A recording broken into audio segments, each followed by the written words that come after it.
이 영상 끝까지 보셔야 합니다.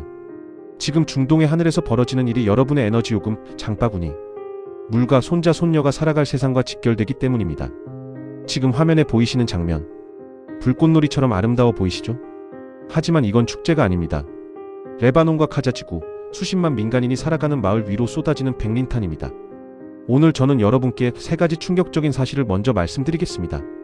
첫째, 이 무기에 맞으면 물로도 불을 끌 수 없습니다. 뼈까지 타들어가는 동안 계속 불이 붙습니다. 둘째, 놀랍게도 이 악마의 무기는 국제법으로 완전히 금지되어 있지 않습니다. 법에 거대한 구멍이 뚫려 있습니다. 셋째, 이 전쟁이 장기화될수록 한국의 에너지 요금과 물가에 직격탄이 날아옵니다. 오늘 한컷 세상에서 이 세 가지를 끝까지 낱낱이 파헤쳐 드리겠습니다. 지금 바로 시작합니다. 섭씨 2760도. 철도 녹이는 온도를 넘어서는 이 불꽃의 정체는 무엇인가? 백린탄의 주성분인 백린 화이트 파스퍼러스는 상온에서 왁스처럼 생긴 코체입니다. 그런데 이 물질은 공기 중 산소와 닿는 순간 섭씨 30도의 낮은 온도에서도 자연 발화하는 극도로 불안정한 화학물질입니다. 발화하면 최대 섭씨 1500도, 심지어 조건에 따라 2760도에 달하는 고열을 내뿜습니다. 2760도가 얼마나 뜨거운 건지 실감이 나시나요?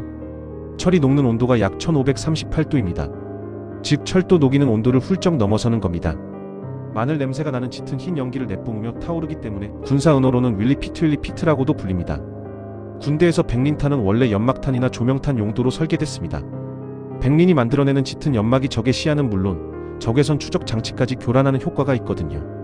그렇다면 연막탄으로 쓰이는 무기가 왜 이렇게 국제사회에서 강력히 규탄받는 걸까요? 바로 이 지점부터가 오늘의 핵심입니다. 국제인권단체 휴먼라이츠 워치 HRW와 국제엠네스티는 이스라엘군이 레바논 남부의 요흐모르, 다이라 지역, 그리고 가자 지구의 민간인 밀집 지역에 백린탄을 투하했다는 구체적인 증거를 잇따라 공식 발표했습니다. 연막용으로 설계됐다고 해도 민간인이 밀집한 지역 상공에서 터지는 순간 이야기가 완전히 달라집니다. 피부에 닿으면 뼈까지 타들어갑니다. 치료하려 붕대를 풀면 다시 불이 붙습니다. 백린이 사람의 피부에 닿으면 어떤 일이 벌어지는지 톡성학 보고서의 분석 결과를 바탕으로 말씀드리겠습니다. 백린은 지방에 잘 녹는 지용성 물질입니다. 피부에 닿는 즉시 살갗을 뚫고 뼈까지 파고들며 타들어가는 심재성 화상을 입힙니다. 그리고 핵심은 이겁니다. 산소를 완전히 차단하지 않는 한 꺼지지 않습니다. 물을 부어도 일시적으로 반응을 늦출 뿐입니다. 치료 과정에서 붕대를 풀어 공기에 노출되는 순간 상처 부위에서 불길이 다시 점화됩니다. 이것이 의료진들이 백린탄 화상 환자를 치료할 때 가장 두려워하는 순간입니다. 피해는 화상에만 그치지 않습니다. 톡성학 보고서에 따르면 피부나 호흡기를 통해 체내로 흡수된 백린은 간, 신장, 심장 등 내부 장기를 파괴하고 척칼슈멸증으로 인한 심부전을 일으킵니다. 신체 표면적의 단 10%에만 화상을 입어도 사망에 이를 수 있는 다발성 장기 부전이 나타납니다. 10%면 손바닥 2개 크기의 면적입니다. 그 정도 면적의 화상만으로도 목숨을 잃을 수 있다는 겁니다. 게다가 백린탄이 타면서 발생하는 연기에는 인산과 포스핀이 포함돼 있어 흡입만으로도 심각한 호흡기 손상이 생깁니다. 특히 아이들에게는 더 잔인한 결과가 기다립니다. 장기간 노출될 경우 인골괴사 PHOSSY조라 불리는 턱뼈괴사가 진행되고 성장판 근처에 고밀도 뼈층이 생겨 성장이 영구적으로 저해될 수 있습니다. 전쟁이 끝나도 아이들의 몸속에는 그 흔적이 평생 남는다는 뜻입니다. 이스라엘군이 사용한 155포탄 방식은 피해를 더욱 극대화합니다. 이 포탄은 공중에서 폭발하면서 백린이 스며든 116개의 펠릿 조각을 직경 최대 250m에 달하는 넓은 지역에 무차별로 흩뿌립니다. 좁은 주거 지역에 이게 떨어지면 그 안에 있는 사람은 피할 방법이 없습니다. 금지됐는데 금지가 아닌 무기? 국제법의 그 충격적인 구멍을 지금 공개합니다. 이토록 끔찍한 무기라면 당연히 국제법으로 전면 금지되어야 한다고 생각하실 겁니다. 저도 처음엔 그렇게 생각했습니다. 그런데 현실은 충격적입니다. 소위탄을 규제하는 국제법은 있습니다. 특정 재래식 무기 금지 협약 CCW 제3위 정서가 그것입니다. 이 의정서는 인구 밀집 지역에서 소위탄을 사용하는 것을 엄격히 제한하고 있습니다. 그런데 여기에 거대한 구멍이 있습니다. 이 의정서가 규정하는 소위탄의 정의를 보면 주로 프라이메럴리 불을 지르거나 화상을 입힐 목적으로 고안된 무기로 한정하고 있습니다. 이스라엘을 비롯한 여러 국가 군대는 이렇게 주장합니다. 백린탄의 1차 목적은 살상이 아니라 연막 생성이다. 따라서 소위탄 규제를 받지 않는다고요. 말이 안 되는 것 같죠?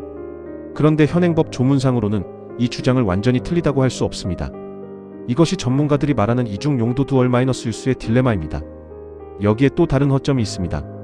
제3위 정서는 항공기에서 투하하는 소위탄의 민간인 구역 사용은 전면 금지하지만 지상에서 발사하는 야포탄에 대해서는 상대적으로 느슨한 규제를 적용하고 있습니다. 그리고 결정적으로 이스라엘은 이 제3위 정서에 아예 가입조차 하지 않은 상태입니다.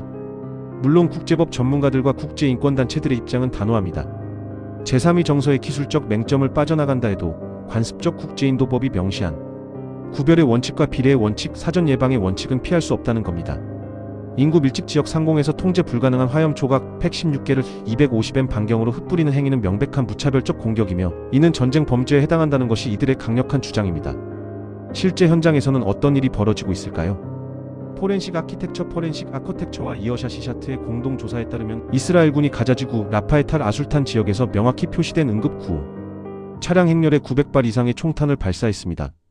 생존한 구호 요원들은 14m 거리에서 사살됐고 이후 불도저로 시신과 차량을 매립해 증거를 인멸하려 했다는 음성 증거까지 확보됐습니다.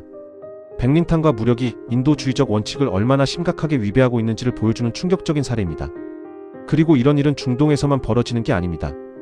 2025년 남수단에서는 드럼통에 가연성 물질을 담아 공중 투하하는 급조 소위 무기로 수십 명의 민간인이 사망했고 우크라이나에서는 드론을 이용한 소위 탄약 투하가 실제로 확인되고 있습니다. 그래서 우리는 어떻게 해야 하나? 국제사회가 할 수 있는 것, 그리고 우리 각자가 지금 당장 해야 할 것, 이 암울한 현실을 바꿀 방법은 없는 걸까요? 국제사회 차원에서 3가지 대안이 제시되고 있습니다.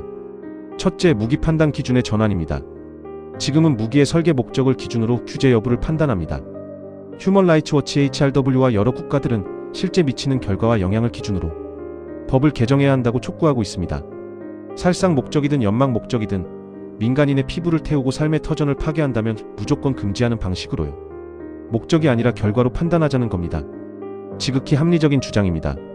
둘째, 대한 무기의 강제화입니다. 백린탄을 쓰지 않고도 연막 효과를 낼 수 있는 M150 연막탄 같은 덜 위험한 대한 무기가 이미 존재합니다. 안전한 대안이 있음에도 굳이 백린탄을 주거지 상공에서 터뜨리는 것은 민간인 피해를 최소화해야 한다는 법적 의무를 명백히 위반하는 행위입니다. 셋째, 국제형사재판소 ICC 등을 통한 책임 규명입니다. 국제인권단체들은 이스라엘에 백린탄을 공급하는 국가들이 군사 원조를 당장 중단해야 한다고 강력히 촉구하고 있습니다. 국제법을 위반한 무기 사용에 대한 강력한 처벌 메커니즘이 작동하지 않으면 이런 일은 반복될 수밖에 없습니다. 자, 그렇다면 지금 이 순간 우리 시청자 여러분들은 어떻게 대응하시는 게 좋을까요?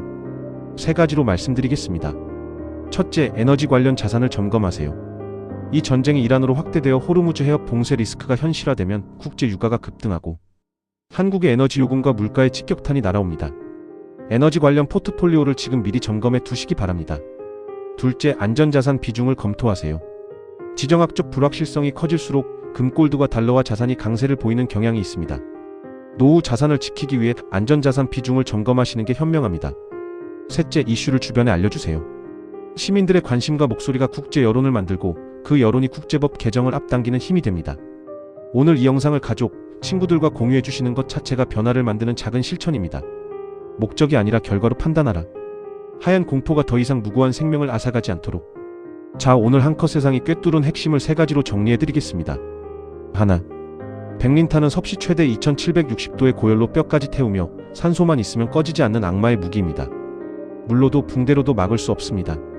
둘, 국제법 CCW 제3위 정서에는 설계 목적 기준이라는 치명적 구멍이 있고 이스라엘은 이 의정서에 조차 가입하지 않았습니다. 법이 있어도 막지 못하는 현실입니다. 셋, 이 전쟁의 확산은 한국의 에너지 안보와 물가에 직접적인 영향을 미칩니다. 먼 나라 이야기가 아닙니다. 우리는 모든 것을 잃었다고 절규하는 레바논과 가자의 이름 없는 민간인들, 그 자리에서 성장할 기회를 영영 빼앗긴 아이들. 백린탄은 단순한 연막탄이 아닙니다.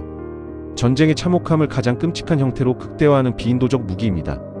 살상 목적이든 연막 목적이든 무고한 시민들의 피부를 태우고 삶의 터전을 파괴한다면 민간인 구역에서의 사용은 어떠한 예외도 없이 전면 금지되어야 합니다. 국제사회의 책임 있는 행동과 강력한 제재가 그 어느 때보다 절실한 시점입니다. 오늘 영상이 도움이 되셨다면 구독과 좋아요, 그리고 알림 설정 부탁드립니다.